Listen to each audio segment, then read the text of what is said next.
Proverbs 6, verses 13 through 19. Please stand for the reading of the word. Amen. Verse 13. He winketh with his eyes, he speaketh with his feet, he teacheth with his fingers. Forwardness is in his heart. He deviseth mischief continually. He soweth discord. Therefore shall his calamity come suddenly. Suddenly shall he be broken without remedy. Verse 16. These 6 things doeth the Lord hate. Yea, 7 are an abomination unto him.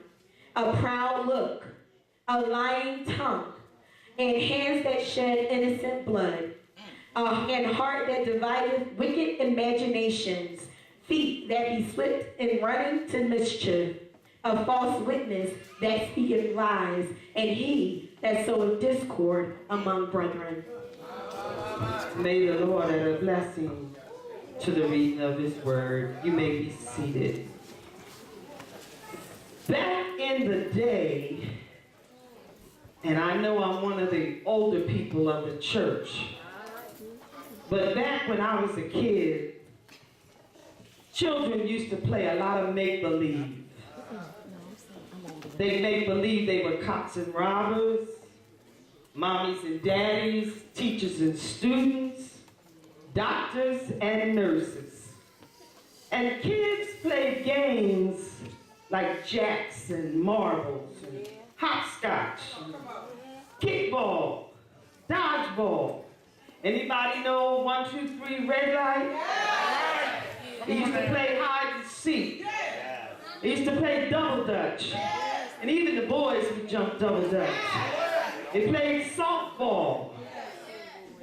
Kids didn't have much, but they were happy. Now our kids sit around all day and have a DSL hand game. And they sit for hours and just play the hand game. And in most households, not all of them, but in most of them, they have what is known as an Xbox. And the Xbox, you can bowl, you can play tennis, football, baseball, basketball, boxing, and the list just goes on and on and on. But back in the day, people would host a card party once a week. Yeah, you remember that? And you would go from house to house and the adults would play cards.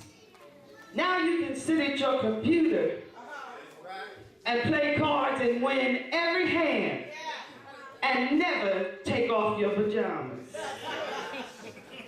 Back in the day, people would sit down together and have dinner. They traveled together, they prayed together. I can remember, I don't care how hot the biscuits were on Sunday morning, everybody had to get on their knees and had prayer.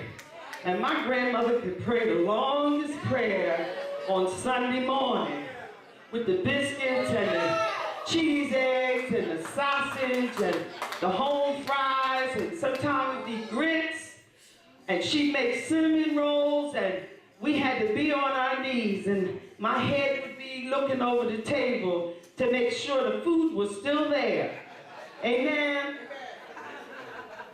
But families were close, and they would sometimes play Uno and Monopoly and Scrabble, War, Candyland, Bingo, Sorry, Bikino. You know, it goes on and on. Even churches were different.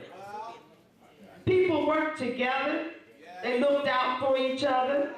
They helped one another. Life was much slower then. Life was much slower then.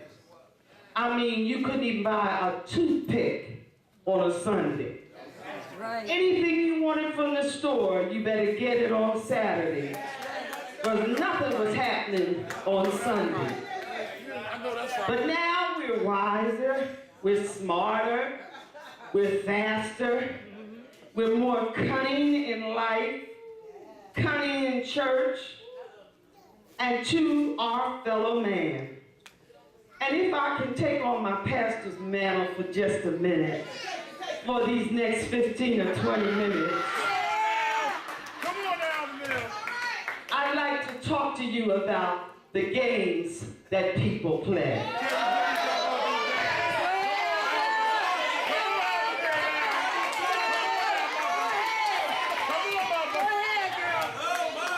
What is a game? And I'm glad you all asked that question. It's a shady scheme or maneuver. A situation that involves a contest of rivalry or struggle. It's a procedure or a strategy to gain an end, to play for stakes, like running in a race. It starts in the mind, it travels to the heart, and then it goes to the flesh. I'm talking about the games that people play. People join the church, and they bring whatever they know with them. They give their heart to God and their hand to the pastor. And some bring a bag of tricks with them. Some things can be prayed out, but other things have to be cast out. So let the games begin. I'd like to talk about 3 types of people. There are many, but I'm focusing on these 3. The wannabe, the joker, and the player.